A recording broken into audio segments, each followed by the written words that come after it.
मित्रों, क्या आपने कभी सोचा है कि मरने के बाद जब शरीर पंचतत्व में विलीन हो जाता है, तब आत्मा कैसे जीवित रहती है? क्या उसे भूख लगती है? क्या आत्मा भी भोजन करती है? तो मित्रों, आज हम खोलेंगे गरुड़ पुराण के पन्नों से वह रहस्य जिसे जानकर आप भी हैरान हो जाएंगे। मित्रों, इस वीडियो को पूरा देखने के बाद आज आपको जीवन और मृत्यु से जुड़ी साथ ही आत्मा और परमात्मा से संबंधित एक अनोखी ज्ञान की प्राप्ति होगी। मित्रों, भगवान विष्णु अपनी साधना में लीन थे। तभी वहां गरुड़ जी पधारे। भगवान विष्णु ने गरुड़ जी का स्वागत किया और बोले, हे गरुड़, बताओ यहां आने का तुम्हारा प्रयोजन क्या है? फिर गरुड़ जी ने भगवान विष्णु को प्रणाम किया और बोले, हे प्रभु, आप तो अंतर्यामी हैं, सब जानते हैं। इस संसार में भला आपसे क्या छिपा है? पर हे भगवान, कई दिनों से एक प्रश्न को लेकर मेरा मन व्याकुल है। कृपया करके आप मेरे इस प्रश्न का उत्तर देकर मुझे संतुष्ट करें मित्रों। फिर भगवान विष्णु बोले, हे गरुड़ देव, तुम्हारे मन में जो भी प्रश्न है तुम निसंकोच होकर पूछो, मैं अवश्य ही उसका निवारण करूंगा। फिर गरुड़ देव बोले, हे भगवान, क्या यह सत्य है कि आत्मा को मृत्यु के बाद भी भोजन की आवश्यकता होती है? क्या आत्मा भी भोजन करती है? और यदि हाँ तो क्या खाती है? और उन्हें भोजन कहाँ से प्राप्त होता है? मित्रों, फिर भगवान विष्णु मंद मुस्कान के साथ बोले, हे गरुड़, आपने बहुत ही उचित प्रश्न किया है, जो संपूर्ण संसार के लिए कल्याणकारी है। हे गरुड़, मृत्यु केवल शरीर की होती है, आत्मा अमर है, परंतु वह भी भूख और प्यास का अनुभव करती है। पर इस रहस्य को अच्छे से समझने के लिए पहले मैं आपको एक कथा सुनाता हूं। मित्रों कहते हैं कि इस कथा को जो भी व्यक्ति ध्यानपूर्वक और आखिरी तक सुन लेता है, तो उसके कोटि कोटि पापों का नाश होता है। मित्रों, इस कथा को प्रारंभ करने से पहले आपसे आग्रह है कि इस वीडियो को एक लाइक करके कमेंट में जय श्री हरि विष्णु अवश्य लिखें। तो चलिए शुरुआत करते हैं गरुड़ पुराण की इस ज्ञानवर्धक प्रस्तुति की। मित्रों, भगवान विष्णु गरुड़ देव को कथा सुनाना प्रारंभ करते हैं और कहते हैं, हे गरुड़, कोपुर नामक एक गांव था जहां जीवन अपनी गति से चलता था। लेकिन उस दिन गांव की हवाओं में कुछ अलग था, क्योंकि गांव की सबसे बुजुर्ग महिला अरुणा देवी का देहांत हो गया था। वे धार्मिक, संयमी और श्रद्धालु महिला थीं। उनकी वृद्ध देह वर्षों की सेवा और साधना का प्रतीक बन चुकी थी। परंतु उस दिन उनके प्राण निकलते ही कुछ ऐसा घटा जिसने उनके परिवार और विशेष रूप से उनके बेटे सोहन की जिंदगी बदल दी। सोहन एक सरकारी कर्मचारी था जो शहर में रहता था। सूचना मिलने के बाद वह गांव लौट तो आया, लेकिन मां का अंतिम संस्कार पहले ही हो चुका था। वह बोला, अब क्या ही कर सकते हैं, मां को मोक्ष मिल गया होगा। गांव वालों ने समझाया, बेटा, पिंडदान और तर्पण अभी बाकी है। आत्मा को भूख प्यास लगती है, जब तक पिंड नहीं दिया जाता वह शांति नहीं पाती। सोहन मुस्कुराया और बोला, यह सब अंधविश्वास है, आत्मा को खाना नहीं चाहिए। मित्रों, रात के तीसरे पहर था। सोहन अपनी मां के कमरे में ही सो गया। गहरी नींद में था जब उसे एक सपना आया। पर यह सपना नहीं था, कोई चेतावनी थी।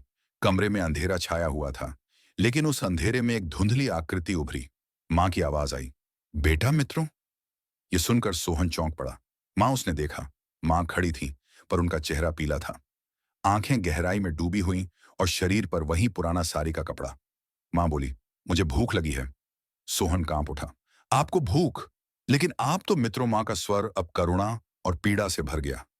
बेटा, शरीर चला गया है, लेकिन आत्मा जीवित है। जब तक तुम तर्पण और पिंडदान नहीं करोगे, मैं तृप्त नहीं हो सकती। मेरा सूक्ष्म शरीर तड़प रहा है। अचानक कमरे की दीवारें कांपने लगी। मां की छाया धुएं में बदल गई और सोहन की नींद टूट गई।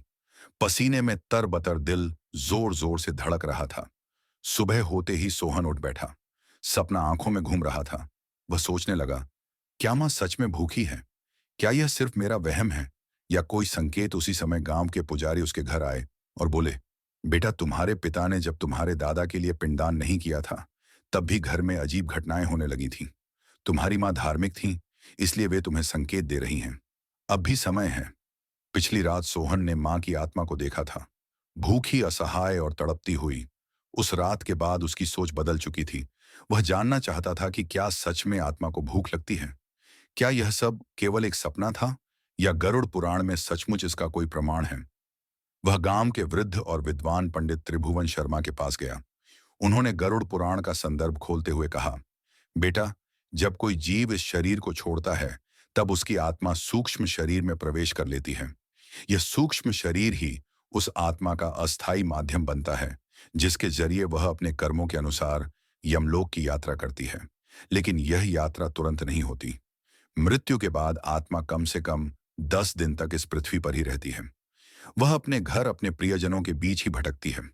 परंतु अब वह किसी को छू नहीं सकती, अपनी बात कह नहीं सकती, सिर्फ महसूस कर सकती है। पीड़ा, अकेलापन और भूख जिस प्रकार शरीर को भोजन चाहिए होता है, उसी तरह सूक्ष्म शरीर को भी एक प्रकार का पोषण चाहिए होता है। यह पोषण तिल, जल और पिंडदान के माध्यम से उसे प्राप्त होता है। आत्मा को शांति तभी मिलती है जब उसके लिए तर्पण और श्राद्ध कर्म विधिपूर्वक किए जाए। गरुड़ पुराण में लिखा है, यदा यदा शरीरम त्यक्त्वा आत्मा यम लोकम गच्छति तदा तस्मय तर्पणम न दत्तम चेत। आत्मा क्षुद्धा भवति, अर्थात यदि आत्मा के लिए तर्पण न किया जाए तो वह क्षुधा से व्याकुल हो जाती है। मित्रों, यह सुनकर सोहन भयभीत हो गया। फिर पंडित जी बोले, जब आत्मा को उसकी भूख का समाधान नहीं मिलता तो वह धीरे धीरे क्रोधित और व्याकुल हो जाती है।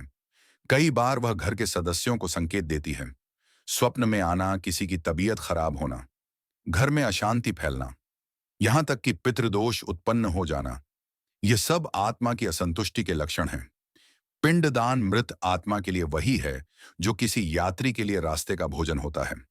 जब पिंडदान विधि पूर्वक होता है, तिलकुश, जल और मंत्रों के साथ, तब आत्मा को वह ऊर्जा मिलती है जिससे वह यमलोक की यात्रा पूरी कर पाती है। बिना पिंडदान के आत्मा भटकती है और कई बार प्रेत बन जाती है। 10वें, एकादश, द्वादश दिन किए गए कर्म आत्मा के लिए भोजन और विश्राम का कार्य करते हैं। फिर 1 वर्ष तक प्रतिमाह श्राद्ध और पितृपक्ष में तर्पण, यह सब मिलकर आत्मा को मोक्ष की दिशा में भेजते हैं। अब सोहन मौन था, लेकिन उसका हृदय संकल्प से भर चुका था। वह बोला, मैं मां के लिए विधि पूर्वक पिंडदान करूंगा। उन्हें भूख नहीं लगनी चाहिए, यह मेरा पुत्र धर्म है। सोहन अब आत्मा की भूख और उसकी पीड़ा को समझ चुका था। मां की तड़पती छाया, पंडित त्रिलोचन के शब्द और गरुड़ पुराण की शिक्षाएं, सब कुछ अब उसे एक ही दिशा में ले जा रहे थे।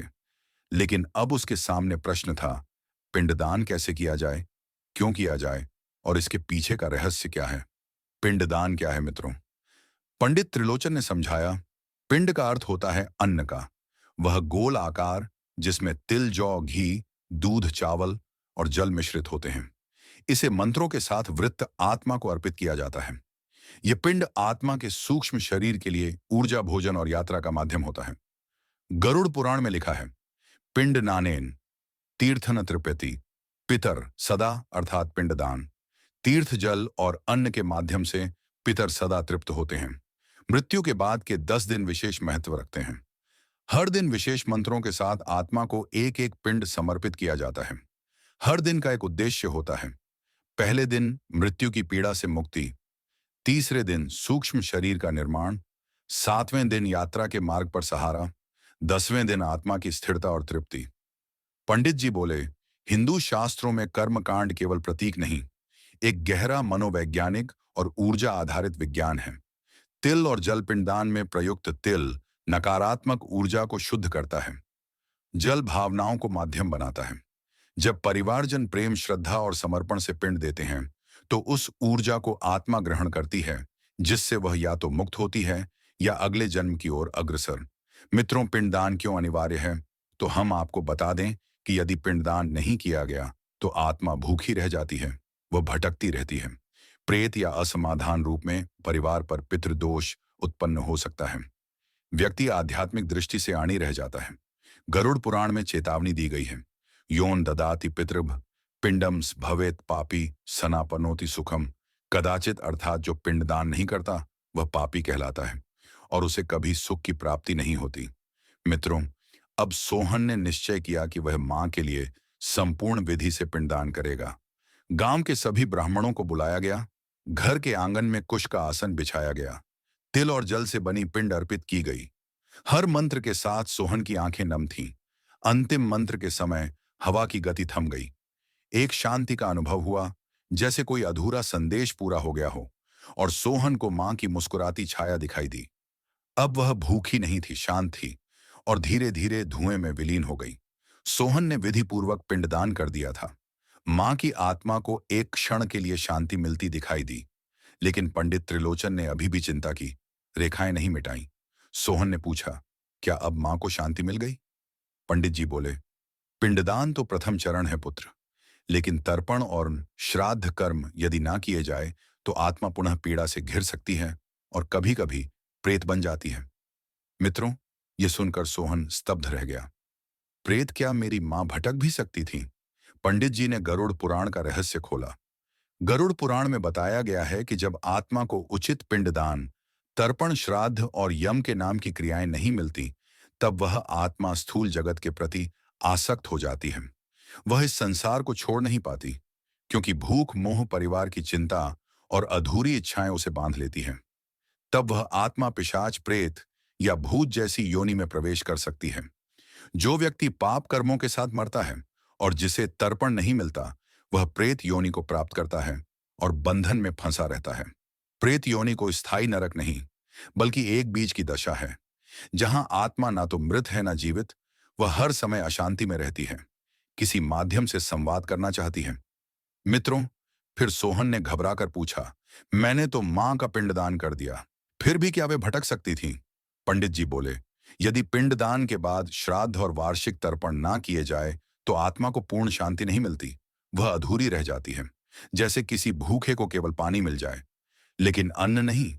यही अधूरी तृप्ति कभी कभी प्रेत बनती है। मित्रों, सोहन ने मां की आत्मा की शांति के लिए पिंडदान, तर्पण और पितृदोष से मुक्ति का संकल्प लिया। परंतु उसके मन में एक अंतिम प्रश्न अभी भी शेष था। क्या आत्मा वास्तव में भोजन करती है? अगर हाँ, तो कैसे? इस प्रश्न को लेकर वह पुण्य पहुंचा आर्षि पुरोहित त्रिलोचन के पास, जो गरुड़ पुराण कहता थे। अब आरंभ होता है उस प्रश्न का उत्तर जो मृत्यु से परे है। मित्रों, भगवान विष्णु गरुड़ जी से कहते हैं, देहन विहीनोप जीव आत्मा नत जति भोजनाभिलाषम, अर्थात शरीर छूट जाने पर भी आत्मा भोजन की इच्छा नहीं छोड़ती। आत्मा एक सूक्ष्म शरीर में विचरण करती है, जिसे लिंग शरीर कहा गया है। यह शरीर भौतिक भोजन तो नहीं कर सकता, परंतु ऊर्जा रूप में अन्न, श्रद्धा और भावना को ग्रहण करता है। मित्रों, आत्मा को कब और कैसे भोजन मिलता है? तो हम आपको बता दें कि आत्मा को भोजन पहुंचता है इन विशेष कर्मों से, जिसमें पहला है पिंडदान। पिंड यानी चावल, तिल, घी आदि मृतक की आत्मा को ऊर्जा रूप में पोषण प्रदान करता है। श्रद्धा से किया गया पिंडदान आत्मा के सूक्ष्म शरीर को भोजन के समान ही तृप्त करता है। दूसरा है तर्पण। तर्पण में जल, तिल और मंत्रों के साथ पितरों को अर्पण किया जाता है। इससे आत्मा को शांत व तृप्त होने की ऊर्जा तरंगे प्राप्त होती है। और तीसरा है श्राद्ध भोज। ब्राह्मणों को श्रद्धा से भोजन कराने से आत्मा को प्रतीकात्मक रूप से अन्न की प्राप्ति होती है। यह भोजन आत्मा के लिए मानसिक संतोष और पुण्य ऊर्जा बन जाता